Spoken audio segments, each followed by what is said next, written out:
Primera de Juan capítulo 3, versos 9 y 10, y vamos a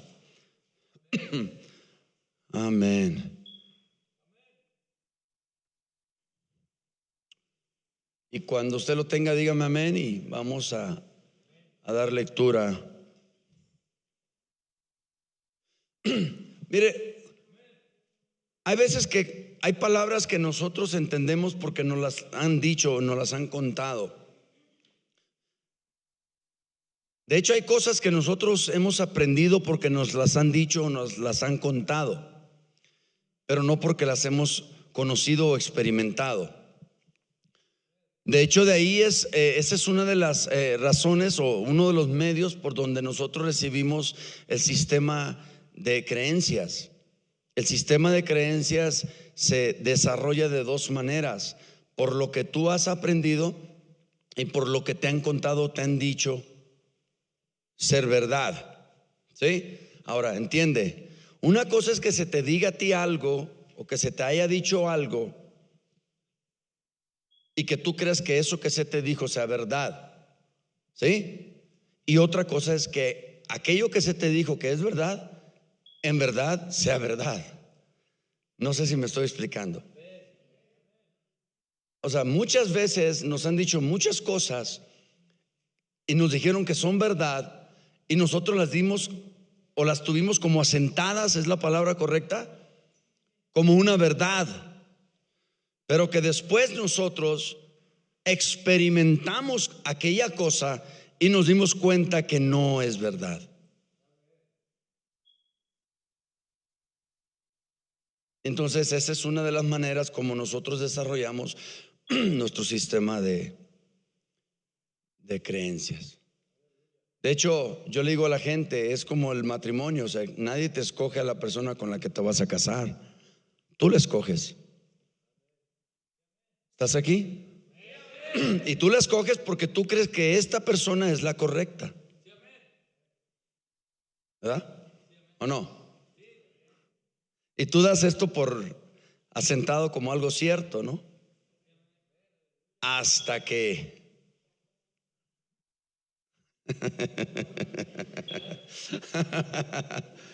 dicen que el amor es ciego, pero el matrimonio te abre los ojos. Dicen. Por eso hay que tener cuidado con lo que dicen. ¿Aló? Ok, vamos a la palabra de Dios. Dice la Biblia, y lo vamos a leer con la bendición del Padre, del Hijo y del Espíritu Santo. Amén. Todo aquel que es nacido de Dios no practica el pecado. Coma. ¿Por qué? Porque la simiente de Dios no solo está en él, sino permanece en él. Permanece en él. Y no puede ¿qué? ¿Por qué no puede pecar? Porque es nacido de Dios. 10. Todos. En esto se manifiestan los hijos de Dios y los hijos del diablo. Todo aquel que no hace justicia y que no ama a su hermano no es de ¿quién? No procede de Dios, no es de Dios. Punto. ¿Sale? Punto. Si hay un punto ahí en su Biblia, en la mía sí. Hay un punto ahí, quiere decir que no está abierto a discusión. Amén. Tome su lugar, por favor.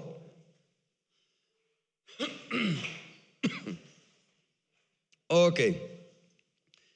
Hemos venido hablando dentro de la formación de Cristo en nosotros, hemos venido hablando de que hemos recibido la vida de Dios, de que nosotros somos partícipes de la naturaleza divina y de que somos templo de Dios y morada del Espíritu Santo, de manera que la vida de Dios en nosotros es lo que se debe de formar para que nosotros tengamos un carácter cristocéntrico, que nosotros pensemos como Él, que nosotros hablemos como Él, que nosotros actuemos como Él o nos comportemos como Él. Esta es la intención de Dios. Por esto es que Dios dejó la Biblia, la palabra de Dios. Y toda la palabra de Dios, dice 2 de Timoteo capítulo 3 verso 16, que toda la escritura es inspirada por Dios y también es que útil. ¿Para qué? Para enseñar, para instruir, para redarguir y para qué más, a fin de que el hombre de Dios sea enteramente preparado para toda buena obra. Entonces, note, esa es la razón y el motivo por el cual Dios nos dejó su palabra. No tenemos nada más que la palabra de Dios, porque la palabra de Dios revela la persona de Dios. ¿Quieres conocer a Dios? Tienes que leer la Biblia, porque la Biblia es lo que te enseña quién es Dios, cómo es Dios, lo que Dios ama y lo que Dios detesta. Entonces, dentro de la formación de Cristo en nosotros, nos dimos cuenta que recibimos la vida de Él, y dentro de esto llegamos a entender que hay dos cosas aquí de las cuales está hablando Juan, que los hijos de Dios deben de manifestar, y esta es hacer justicia y la otra es amar a los hermanos. ¿Se acuerda Mateo 22, capítulo 22, verso 37 al 42? Se le acerca un hombre a Jesús y le dice: Maestro, ¿cuál es el mandamiento más grande? Y Jesús le dice: amarás a Jehová tu Dios con todo tu corazón, con toda tu alma y con todas tus fuerzas. Y luego dice ¿qué? Dice: este es el primer gran mandamiento. Dice: y el segundo es: amarás a tu prójimo como a ti mismo. Entonces, una de las cosas más obvias y más evidentes en la vida de un hijo de Dios, nacido de nuevo, que tiene la vida de Dios en él, es el amor. El amor es la característica número uno que se debe de reflejar en cualquier persona que profesa tener a Cristo en su corazón. El amor. Y el amor, como dice en 1 Corintios 13, no fingido, no jactancioso, no busca lo suyo. No, ese amor no. O sea, no anda con los que son afines con la persona, o con los que lo aman, o con los que le hacen la barba. No, ama a todos, porque el amor no es fingido, no es de palabras solamente, sino también de hechos. Entonces, vimos aquí que dentro de la justicia, yo les decía que Dios es justo, y hablábamos de que la palabra justo se usaba mucho en el Antiguo Testamento, pero que en el Nuevo Testamento hay lo que es conocido como la palabra recto o rectitud, que son sinónimos. Justo y recto son sinónimos, significan lo mismo, nada más es cuestión de las épocas en las que las palabras se usaron. Ahora, justo es, o justicia, es uno de los atributos de Dios. Hay muchos, Dios tiene muchos atributos. Entonces, la justicia es uno de los atributos de Dios. Dios es justo, Dios ama la justicia. Por eso dice la Biblia que toda injusticia es pecado. Por eso cuando tú tienes que tener cuidado cuando haces cosas. Si tú tienes un negocio, si tú haces tratos con personas, compras y vendes, todo, debes de aprender a ser justo. O sea, no importa si ganas mucho o ganas poco. No, eso no importa. Todo negocio es bueno y toda ganancia es buena. Pero cuando hablamos de justicia, hay una palabra que viene a mi mente de Mateo, cuando Jesús dice la regla de oro. Y la regla de oro es no hacer con los demás lo que no queremos que los demás hagan con nosotros, o a la inversa, hacer con los demás lo que nosotros queremos que los demás hagan con nosotros. Sería algo justo, ¿no? Ok, entonces, hablando dentro de esto, yo les hablaba, dice segunda de Pedro, mediante su divino poder Dios nos ha dado todo lo que necesitamos para llevar una vida de rectitud. ¿Qué nos ha dado Dios? Todo lo que necesitamos para llevar una vida de rectitud. Todo esto lo recibimos al llegar a conocer a aquel que nos llamó por medio de su maravillosa gloria y excelencia. Entonces, todo lo que yo voy a necesitar en mi caminar con Dios, todo lo que yo voy a necesitar en mi vida cristiana, todo lo que yo voy a necesitar en mi peregrinaje, Dios ya me lo dio. Mira, te voy a decir algo que te va a sacar de onda. A veces hay cristianos pidiéndole a Dios cosas que Dios ya se las dio desde hace años. Entonces la pregunta lógica es: si Dios ya me las dio, ¿dónde están?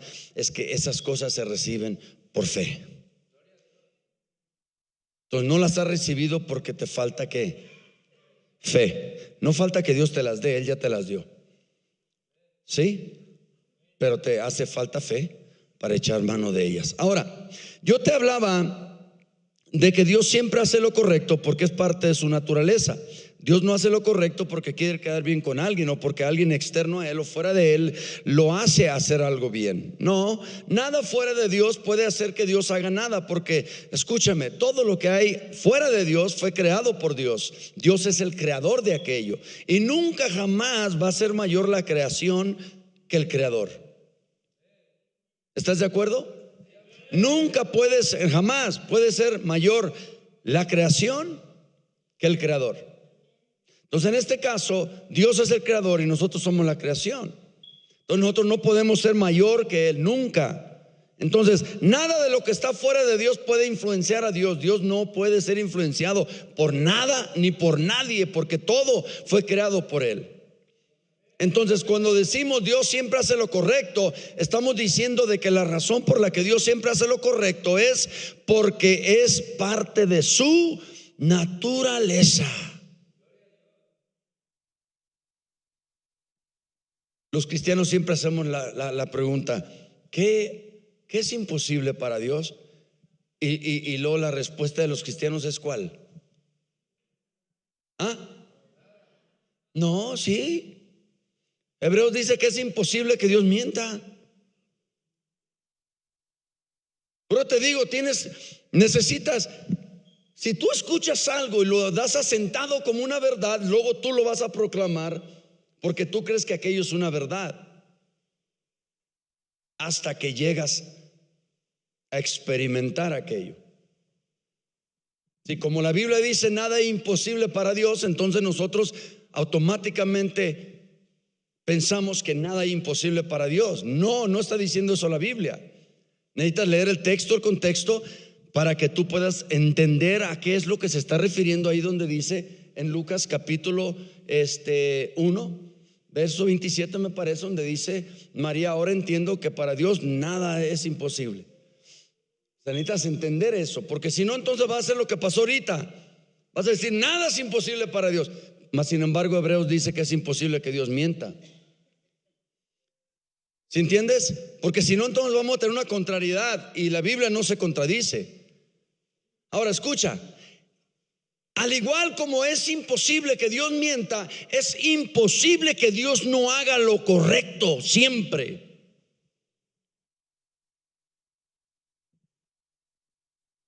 Es imposible que Dios no haga lo correcto siempre, como es imposible que nosotros hagamos siempre lo correcto, porque somos finitos y Él es infinito.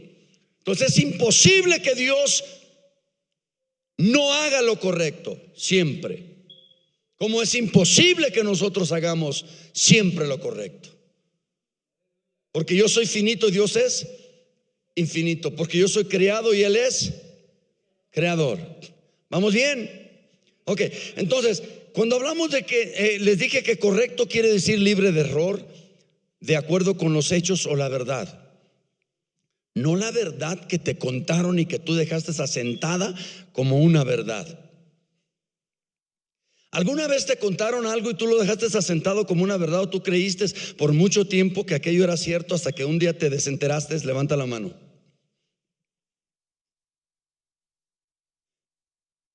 En X. Y cuando tú te desenteraste, tú dijiste: poco, por lo que haya sido. ¿Sí? Entonces te llega la sorpresa. Pero lo único, escucha esto, lo único que puede quitar el error es la verdad.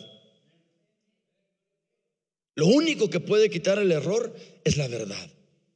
Por eso dice Juan 8:32 que la verdad nos hace libres. Porque lo único que nos puede librar del error es la verdad. No mi verdad, no tu verdad, porque tu verdad y mi verdad son subjetivas. Pero la verdad de Dios es ¿qué? Absoluta.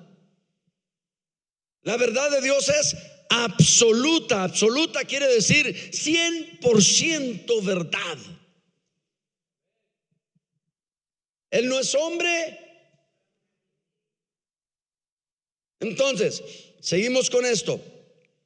O aquello que no presenta fallas, errores o faltas. Nosotros sí presentamos eso, ¿no? Sí presentamos errores, fallas y faltas, ¿no? Tú no, yo sí. Entonces dijimos que lo correcto se desarrolla de acuerdo a las reglas o a las normas establecidas. Escucha esto. Lo correcto se desarrolla para nosotros, los finitos, aquí en la tierra, la creación, no para Dios. Lo correcto se desarrolla de acuerdo a las reglas o a las normas establecidas. Escúchame, préstame la atención. Necesitamos entender esto. Necesitamos entenderlo muy bien. Cuando estaba hace ratito ahí en la oficina, estaba pensando y estaba orando, y se me vino a la mente algo muy tremendo, y esto fue que es tiempo de que la iglesia de Jesucristo defienda la palabra de Dios. Es tiempo de que la iglesia de Jesucristo defienda la palabra de Dios. ¿A qué me refiero? A que nosotros tomemos la palabra de Dios como un estandarte, como lo que Dios dice en su palabra, que nos paremos firme en ello y que vivamos de acuerdo a esos principios. Tú tienes principios, tú tienes valores. ¿En qué están fundados esos principios y esos valores? Mira, las mujeres de antes, hace 30, 40 años, una mujer no se atrevía a traer un vestido o una falda arriba de la rodilla. De hecho, las mujeres traían sus pañaletas porque era considerado malo que las mujeres no las trajeran. Y ahí en el centro tú mirabas a todas las mujeres con sus pañaletas blancas y negras. No sé por qué eran blancas y negras, pero así eran. Es más, yo sé que hay gente que no sabe ni lo que es una pañaleta. Pero entiende, quiero que entiendas esto. Vivimos tiempos donde la iglesia de Jesucristo y la verdad y la palabra de Dios están siendo golpeadas, están siendo retadas.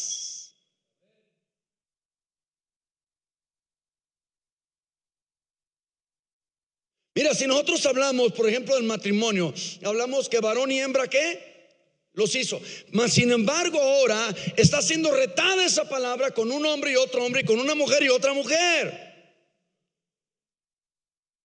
Y diría uno, no hay problema. Si tú quieres vivir esa vida, tienes el derecho de hacerlo. Nomás no me digas que quieres tener a Dios en tu corazón, porque no lo vas a poder tener, porque Dios no cohabita con el pecado. ¿Sí me explico? O sea, las personas pueden vivir el estilo de vida que deseen y que quieran, pero deben de entender que últimamente un día van a ser sujetos a dar cuentas por ese estilo de vida que viven. No digan amén muy fuerte. Entonces, lo correcto se desarrolla de acuerdo a las reglas o las normas establecidas. Y yo pregunté y puse aquí, ¿por quién? ¿Quién establece las reglas? Y entonces llegué yo a 3 cosas, te lo dije, y ahora quiero entrar a esas 3 cosas: sistema de creencias, sistema de valores y el proceso de pensamiento. Dice la Biblia en el capítulo 23, verso 7 del libro de Proverbios: tal el pensamiento en su corazón que tal es él. Nota, antes de que salga una acción de ti, hay un pensamiento aquí. Porque los pensamientos preceden las acciones. Otra vez, los pensamientos proceden las acciones. Ahora, lo que gobierna, o para decírtelo de otra manera,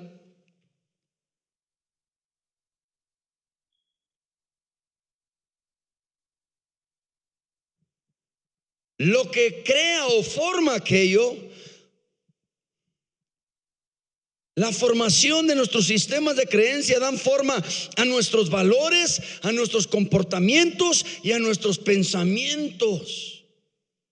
Si tú eres una persona que tienes valores y eres una persona que tiene principios y moral y eres una persona que tienes un comportamiento y una conducta, vas a tener pensamientos en acorde a esto.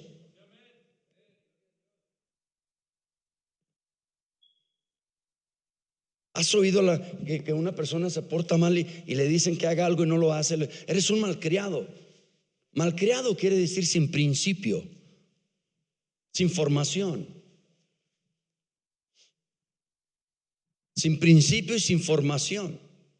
Quiere decir que la persona hace lo que le da la gana porque siente hacerlo y porque no siente y no piensa.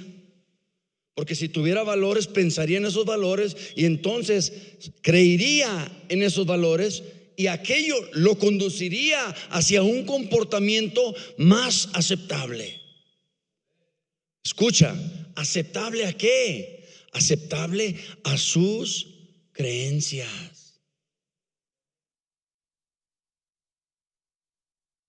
Jesús dijo que Él no nos iba a juzgar, mas su palabra dice: yo no vine a juzgaros, mas mi palabra. O sea, nota, Él no dijo yo vine a juzgarlos, Él dijo yo no vine a juzgarlos, pero van a ser juzgados por mi palabra. Porque cuando nosotros tenemos un sistema de creencias, nuestras creencias deben de estar fundamentadas en la palabra de Dios. Hace años nosotros miramos aquí una película cristiana, un mensaje cristiano. Y en esta película crearon una máquina de tiempo, y en la máquina de tiempo un pastor se hizo un libro, y muy famoso del libro, hicieron una película y todo. Entonces dentro de este libro él decía que él no robaba. Y entonces en una universidad le preguntan: ¿y por qué no robas? Dijo: porque es moralmente incorrecto. Y entonces a este pastor le tocó ver en esa máquina del tiempo el futuro, mucho más adelante, y se dio cuenta que muchas personas que leyeron su libro no robaban porque era moralmente incorrecto, pero que cuando morían las personas se condenaban y se iban al infierno. Entonces lo que esa máquina del tiempo estaba enseñándole al pastor era de que él necesitaba hacer una enmienda a ese libro, una corrección, y quitarle yo no robo porque es moralmente incorrecto, y poner ahí yo no robo porque Dios dice que no robarás.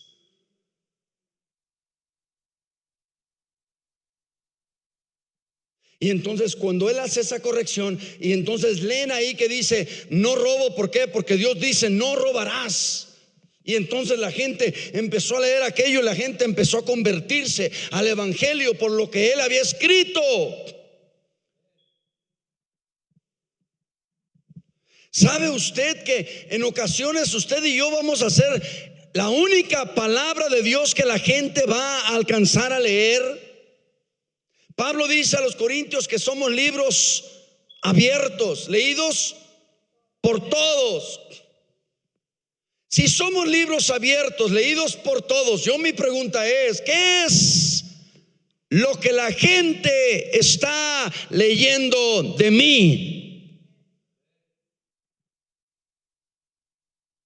Porque nadie se va al cielo por ser bueno y no meterse en problemas y respetar los derechos de los demás. Nadie se va al cielo por eso. Esa es una pasividad nada más. Nadie se va al cielo por ser bueno, ni se va al infierno por ser malo. La gente se va al cielo porque recibe a Jesucristo, porque cree en Jesucristo, porque se arrepiente de sus pecados y porque vive una vida apartada para Dios y para el servicio de Dios. Y la gente se pierde por lo contrario, porque no creen en Jesucristo, porque rechazan a Jesucristo. Cuando la gente esté ante el gran Dios y su Cristo estén juzgando, ¿sabes qué va a pasar? Cuando se le diga: tú te vas a ir al lago de fuego eterno, y va a decir: ¿por qué me voy a ir al lago de fuego eterno? Va a decir: porque rechazaste a mi Hijo Jesucristo, a quien yo envié a la tierra a morir por tus pecados. Nota, hay un solo pecado. Hay un solo pecado por el cual la gente va a ser juzgada. No es si mataste, si robaste, si adulteraste, si fornicaste, si tomaste, si fumaste. No, no vas a ser juzgado por eso. Hay un solo pecado por el que vas a ser juzgado. Y ese pecado es que rechazaste a Jesucristo, el Hijo del Dios viviente. Pastor, ¿dónde dice eso en la Biblia? Dice Marcos capítulo 16. ¿Qué es 15, 16? Dice: el que creyere y fuere bautizado será salvo, mas el que no creyere será condenado. Entonces la condenación viene por no creer. La gente cree que porque es buena se va a ir al cielo, y la gente cree que porque no se mete con nadie se va a ir al cielo. No, hermano, no te equivoques. Hay muchos de otras religiones que también son buenos y se están perdiendo. Entonces, si somos libros abiertos, leídos por todos, yo pregunto: ¿qué está leyendo la gente de Héctor Manuel Rodríguez Rangel?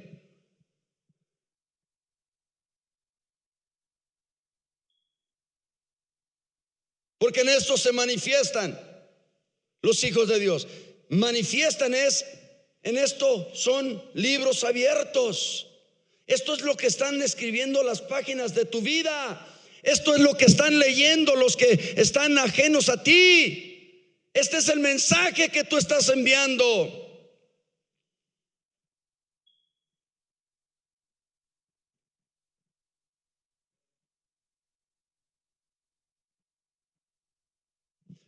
Y en ocasiones nosotros decimos: me voy a portar bien, voy a cambiar mi comportamiento, mi conducta. Espérame. Entonces estás metiendo moralidad. Estás metiendo moralidad. Y si tú crees que por medio de moralidad vas a llegar al cielo, estás equivocado.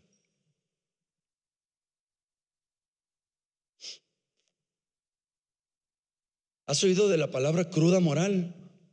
Levanta la mano si alguien ha oído de la palabra cruda moral. Aunque los demás son demasiado santos o demasiado mentirosos. Cruda moral se dice cuando ¿qué? ¿Después de qué? Después de haberte reventado. Es lenguaje de barrio, disculpen. Cruda moral es después de haberte reventado. Cruda moral, hermano, es después de que agarraste tu cheque el día sábado y te dieron 2,000 pesos. Te fuiste con las prostitutas, te fuiste con los drogadictos, te fuiste con X y Z y Y te gastaste 1,900 pesos. Y llegas a tu casa y le dices a tu mujer: aquí están 100 pesos, es todo lo que me pagaron. Ustedes pueden decir amén porque ustedes sí me entienden. Los de acá no entienden eso, ¿ves? Porque ellos lo ocultan, ustedes no lo ocultan. O sea, la diferencia entre ustedes y ellos es que ustedes no lo ocultan. Ustedes son lo que son. Pero ellos, y los de aquí están diciendo: ¿quiénes? No, los de allá.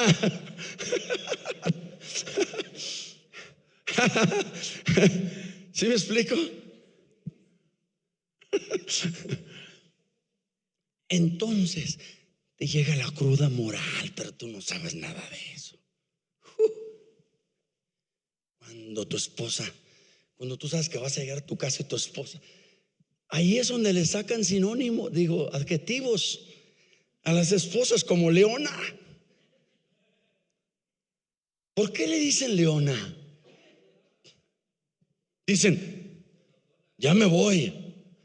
Y te dice un amigo: te va a estar esperando la leona. Y tú dices: pues a ver cómo me va. No, hermano, no te está esperando la leona. Te está esperando tu esposa, la madre de tus hijos, que está esperando que tú, como un hombre que saliste a trabajar, llegues con el sustento de esa casa. Pero como no tuviste mucha moral, te fuiste y te reventaste. Ellos no saben lo que estoy hablando, pero tú sí me entiendes. Engrane, reventarte, Baiza, Laira. Entonces, sí, sí. Díganme los que saben de lo que estoy hablando. Okay. O sea, acá no pueden ni decir amén. Pero sí, sí. Entonces, cruda moral no es de que por el alcohol traes cruda. No, eso no es nada, ¿verdad? No, supieran lo que es. Bueno, ahí lo digo. Pero escúcheme, cruda moral. ¿Qué palabras usa la gente? No logramos entender. Rápidamente, déjame y te digo esto. Si yo te hago una pregunta y te digo, ¿en qué crees? No sé qué me contestarías. Entonces yo te diré, ¿y por qué crees en lo que crees? Y no sé qué me contestarías. Y luego yo te diría, ¿y qué ha causado en ti eso que tú crees? Y entonces no me tendrías que contestar porque yo lo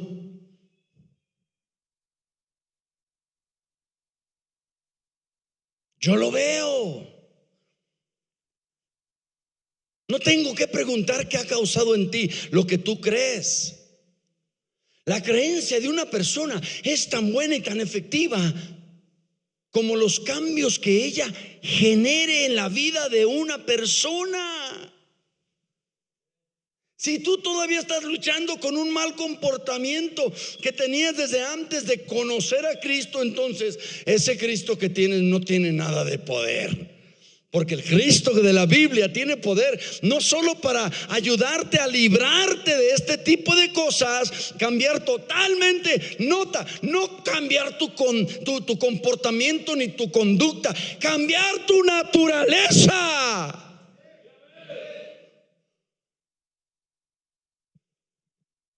Mira, escucha esto.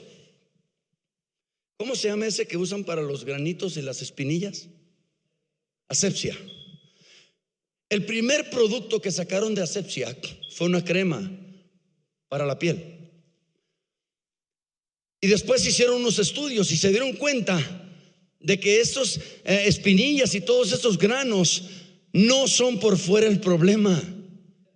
El problema es por dentro. Entonces ya Asepsia ya ahora te vende medicamento tomado para las espinillas, porque se dieron cuenta que tienen que atacar la raíz, que tienen que atacar las causas.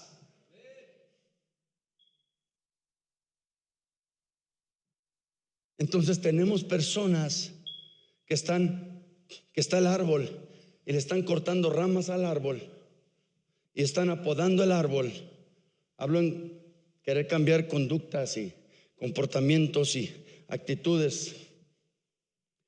¿Y sabes qué pasa cuando apodas un árbol? Crece más.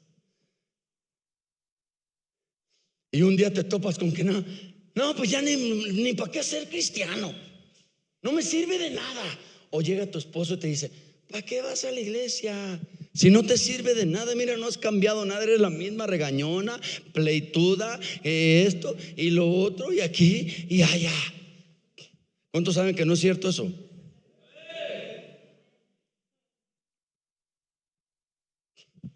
Cristo cambia naturaleza. Mira, si tú me hayas conocido a mí cuando yo andaba en las drogas y en las pandillas, si tú me hayas conocido, yo en Ciudad Guzmán, en la Colonia Ejidal, me conocen porque yo me robaba patrullas en Estados Unidos. Yo puedo traerte personas ahorita del Ejidal que los puedo parar aquí y les puedo preguntar, ¿has ido a mi casa? Van a decir sí. Y cuando fuiste a mi casa, ¿qué vistes? Van a decir, vi ladrillos de marihuana, vi bolsas de cocaína, vi dinero amontonado, pero montones, vi armas.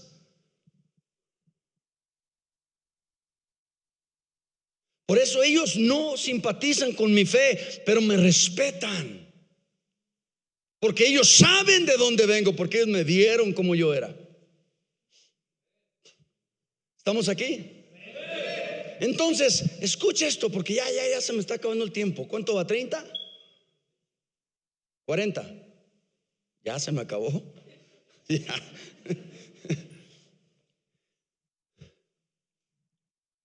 ¿En qué crees? ¿Por qué crees? ¿Y para qué crees? ¿De dónde agarro yo mi sistema de creencias? No, pues ahorita internet está machín, porque te metes y agarras lo que quieras. Ah, caray, ¿dónde está el freno? ¿Dónde está el parámetro? ¿Dónde está el sí y el no? ¿Dónde está la autorización de lo que estás leyendo? ¿De qué te estás alimentando? Hay cristianos cibernéticos que hasta se quieren hacer pastores por el internet, porque ven que los pastores hacen esto y lo otro y son puros malabares. Y ponen manos y el Espíritu Santo dice, como aquel que les dije el domingo, que llegó aquí el muchacho que quería cambiar y quería meterse al centro y me dijo: pero pastor, le voy a decir una cosa, la verdad, a mí me gusta mucho la mota. Lo veo, le digo: ¿te gusta mucho la marihuana? Dijo: sí. Pues quiero que me ayude, me quiero internar, pero quiero decirle de antemano, a mí me gusta, me dijo: yo amo la marihuana. Entonces yo dije: híjole, ama la marihuana y se quiere internar. Híjole. No, pero eso no es lo cruel. Escuche esto. Lo cruel es lo que sigue. Me dice: y esta mañana yo estaba durmiendo, no me acuerdo si en Ferrocarril o no me acuerdo, en la central, no me acuerdo dónde me dijo. Y llegó la policía y estaban levantando algunos y yo mejor me vine. Dice: y el Espíritu Santo me habló y me dijo.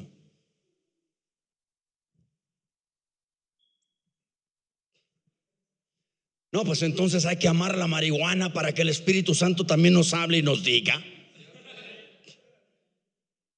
Porque estamos mal. Nos quedamos cortos. Tenía un hombre una vez aquí que le dio un puñetazo a otro y le dije: oye, Alejandro, don Alejandro, ¿qué pasó? Era un hombre de 60 y pico de años. Don Alejandro, ¿qué pasó? Es que el Espíritu Santo me dijo que lo golpeara. Dije. El día siguiente le hablé a su familia: vengan por este señor. Este señor no necesita un centro de rehabilitación, necesita un psiquiátrico. Él no es un adicto, él está. Y lo que le sigue. ¿Sí me explico? Los que me conocen a mí, tienen añalales conociéndome, saben que yo no soy de los que ponen la mano y así dice el Señor. Creo que me falta espiritualidad, porque hay gente que le sobra. El Espíritu Santo habla y habla y habla. Y yo digo: ¿para qué tanto tiene que hablar el Espíritu Santo si hay 66 libros en la Biblia? ¿Que no me ajustan? ¿Que no me conformo con eso?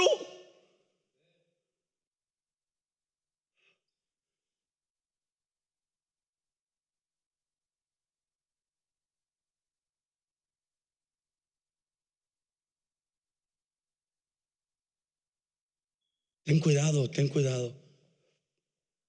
Ten mucho cuidado de lo que haces. Termino con esto porque voy a dejar poquito para cuando me toque otra vez predicar. No sé cuánto me vayan a dejar otra vez. Un doctor cirujano, cuando va a la escuela, él no puede copiar a otros exámenes. Y él no puede pasar de panzazo y pagar materias que se le quedaron y con corrupción llegar a tener su titulación médica. ¿Sabes por qué? Porque un arquitecto puede hacer eso y pueden construir un edificio y el edificio se cae y no pasa nada. Lo levantan otra vez. Pero un doctor cirujano, en el momento en el que él agarra el bisturí, ahí es donde él emplea totalmente todo su conocimiento, porque la vida de una persona está de por medio. Escucha, un hombre de Dios es mayor aún el riesgo de un hombre de Dios o de una mujer de Dios. Si un hombre de Dios o una mujer de Dios hacen esto que te acabo de decir con un doctor, no es que al agarrar el bisturí se corre el riesgo de que la persona muera. No, es que se corre el riesgo de que la alma se pierda y se vaya al infierno por toda la eternidad. Por eso es que no cualquiera puede llevar a cabo ministerios de Dios sin un llamado genuino.